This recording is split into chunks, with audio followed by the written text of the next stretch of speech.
Buenos días, buenos tardes, buenas noches, mga amigos, mga amigas, mga kompanyeros, kompanyeras. Magandang araw po sa inyong lahat. Ito pong muli ang inyong lingkod, Attorney Rene Bueno. Ngayon pong episode na to ay muli po nating pag-usapan ang International Criminal Court at ang prosesong kanilang isinasagawa sa paglilitis ng mga dating pinuno or leader ng mga estado. Na may kaugnayan sa malulubhang krimen katulad ng war on crimes, genocide, crimes against humanity at krimen ng agresyon. Pero sa pagkakataon na to, ang ating pong bibigyan ng pansin or focus ay itong extrajudicial killings or crimes against humanity na kung saan ang dati nating Pangulo ay nasasakdal dyan sa The Hague, Netherlands dahil sa allegedly sa involvement niya sa extrajudicial killings ng mahigit 30,000 biktima ng extrajudicial killings. At ang kanyang confirmation of charges ay magaganap sa ika-23 ng Setyembre taong kasalukuyan. Pero madami po kasing nagtatanong sa akin na mga subscribers, followers at viewers natin dito dahil sa pagkakabanggit ng ating pangalawang Pangulo na si Sara Duterte na paano mapapatunayan yung guilt ng kanyang ama na si Rodrigo Roa Duterte na nagkaroon ng systematic killings dito sa Pilipinas kung hindi mo naman mapapatunayan o maisusumite ang pangalan ng 30,000 biktima ng extrajudicial killings. At nasabihan patuloy na mahina ang ulo ng mga tagapagtanggol ng mga biktima na kamag-anak ng mga biktima ng extrajudicial killings. So ipaliliwanag po natin to, pero bago ang lahat, gusto ko pong gumawa ng disclaimer na tayo po ay hindi isang international lawyer. Tayo po ay isang hamak at ordinaryong tagapagtanggol o abogado lamang dito sa ating bansa sa Pilipinas. Pero nais kong siguraduhin sa inyo na may accuracy ang aking ibibigay na impormasyon sa inyo o edukasyon sapagkat bago po tayo naglalabas ng mga episodes ko dito sa YouTube channel ay pinag-aaralan ko po ang subject matter.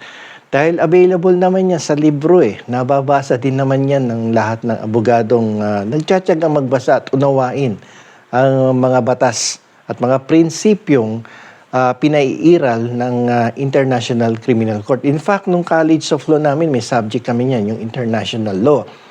Kaya nga lamang, 2 units lamang yan. Kung gusto mo pong palawakin ang iyong kaalaman dyan, bumili ka pa ng additional books na although hindi na dinidiscuss sa eskwelahan nyo, kung gusto mo lamang talagang matuto, ay mag-self-study ka at maiintindihan mo naman ang international law. Lalong-lalo na kung abogado ka na, madali nang intindihin yan. So yun po ang ating ginagawa. Tayo pa ay gumagawa ng personal na pagsaliksik tungkol sa mga different principles at procedures if there is someone who is presently charged of crimes against humanity or other serious crimes with the International Criminal Court. So ngayon nga ipag-uusapan natin itong International Criminal Court at ang paglilitis kay dating Pangulong Rodrigo Roa Duterte na may kaugnayan sa statement na inilabas ng ating pangalawang Pangulo na si Sara Duterte na kung saan sinabi niya na paano nga mapapatunayan yung systematic killings kung hindi mo naman mapapakita at maipapaalam at babanggitin, isusumite ang mga pangalan ng mahigit 30,000 biktima ng extrajudicial killings. At sa kasamaang palad ay nasabihan patuloy mahina ang ulo ng mga tagapagtanggol ng mga biktima, mga kamag-anak ng biktima ng extrajudicial killings. So, yan po ang ipapaliwanag natin sa episode na to. Alam niyo po diyan sa International Criminal Court, the prevailing legal principle is the individual criminal responsibility. Ang namamayani at ang umiiral na legal principle ay yung individual criminal responsibility. Ang ibig sabihin po ng individual criminal responsibility ay ang hukuman ay nakapokus, no, sa pagpapatunay ng pagkakasala ng isang individual na naaakusahan ng isang malubha o seryosong krimen katulad ng crimes against humanity. Ito ay hindi masyadong nagbibigay ng pansin o focus doon sa bilang ng mga biktima sa crimes against humanity. Ibig sabihin kahit 20 lang, 25 o 30 lamang out of the 30,000 victims of the extrajudicial killings ay sapat na. Tinitingnan lamang niyan kung gaano katibay ang mga ebidensyang iprinisenta ng mga nagrereklamo. At ang mga ebidensyang sangkot dito ay katulad ng mga testimonial evidence. Alam naman natin na meron ng nagsipuntang mga testigo ron sa The Hague, Netherlands, no? Ano pangalan no? Mato Bato, tsaka yung isa pa. So, they can give their testimonies in court. So, that is testimonial evidence. May mga documentary evidence din na naisuminte ang mga kamag-anak ng biktima at ng kanilang mga tagapagtanggol. Pwede ring yung admission of guilt, no? Admission of the crimes against humanity, yung extrajudicial killings. At narinig naman natin, napanood natin sa ilang mga panayam, sa investigasyon na minsan may nababanggit si dating presidente na na-involved talaga siya sa extrajudicial killings. At dun sa huling committee hearing yata, may nabanggit pa nga na isa sa mga pinuno ng death squad si Senador Bato de la Rosa. So yun, binibigyan yun ng pansin ng International Criminal Court. So the principle of individual criminal responsibility is prevailing over to that number of the victims of extrajudicial killings. Yun lamang ilang testigo na yan at ebidensya ay sapat na upang hatulan ang isang akusado diyan sa International Criminal Court sa The Hague, Netherlands. So nabanggit ko nga, documentary evidence, testimonial evidence, admission of the accused would be enough, no, for the court to convict the accused, no, or the accused, the person accused of these crimes against humanity. So hindi po paramihan yan ng isusumiti mong pangalan ng mga biktima ng extrajudicial killings. So napaka-imposible naman kasi kung 30,000 yung pangalan at ebidensyang ipipresenta mo sa International Criminal Court. Hindi po kasi paramihan yan ng pangalan na isusumite. Mag-submit ka lang ng 30, 50. Siguro kung masipag-sipag yung 80, 100, okay na yan. No? Para kahit nga 15 lang, 10, okay na yan eh. No? Para mai-relate mo lang, mai-link mo lang yan doon sa malawakang, no, patayan na nangyari nung panahon ng administrasyon ng dating Pangulong Rodrigo Roa Duterte. So yun po ang mangingibabaw doon para mapatunayan mo talaga na nagkaroon ng malawakang patayan, no, na hindi naayon sa batas during that time. Hindi mo kailangan pangalanan yung 30 mga biktima ng extrajudicial killings. So, miski mag-research kayo, no, sa libro, magbasa kayong libro, makikita mo yung legal principle na yan, the principle of individual criminal responsibility.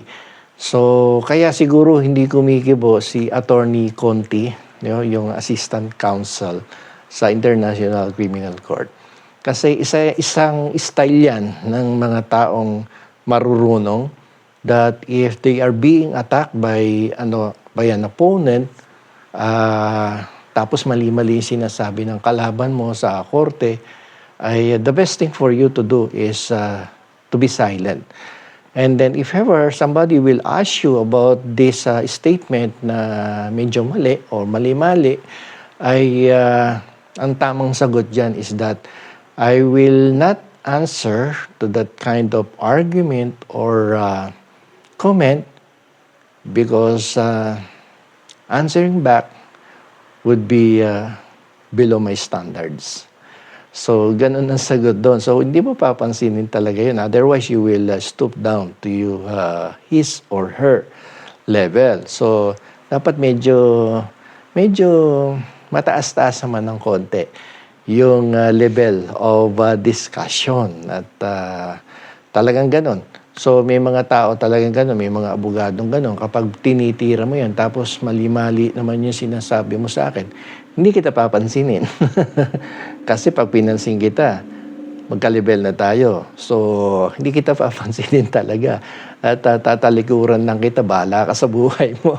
Ang gagawin ng tao na yun, nananahimik. Because the best attack against that person na tumitira sa'yo nang walang legal na basihan is tumahimik ka. And that is the best attack that you can give to that person. Pansinin nyo ang presidente. Even during the 2016 and 2022 elections, tinitira siya lahat ng kalaban niya. Napansin nyo ba na si Bongbong Marcos kumibo? O nag-fight back doon sa mga statement na binabato siya sa kanya dahil doon sa mga kasalanan ng kanyang ama. While it was still the president of the Republic of the Philippines, hindi siya kumikibo. So ano nangyari? Sino ngayon ang presidente? Di ba si Bongbong Marcos? So that is one way of handling a difficult situation na tinitira ka ng tinitira. Hayaan mong ibang tao sumagot o magtanggol sa iyo, pero ikaw huwag kang kikibo sa mga ganong klaseng atake or sitwasyon. So, sana po ay may natutunan kayo dito kahit kapiranggot, no? At itong legal principle na to na individual criminal responsibility ay napaka-importanteng prinsipyo. Kung gusto ninyong anuwain, sasabihin nyo sa sarili nyo, oo nga, no, 30,000 yung mga biktima, bakit 20? Bakit 30 lamang ang mga ebidensyang ipinipresenta?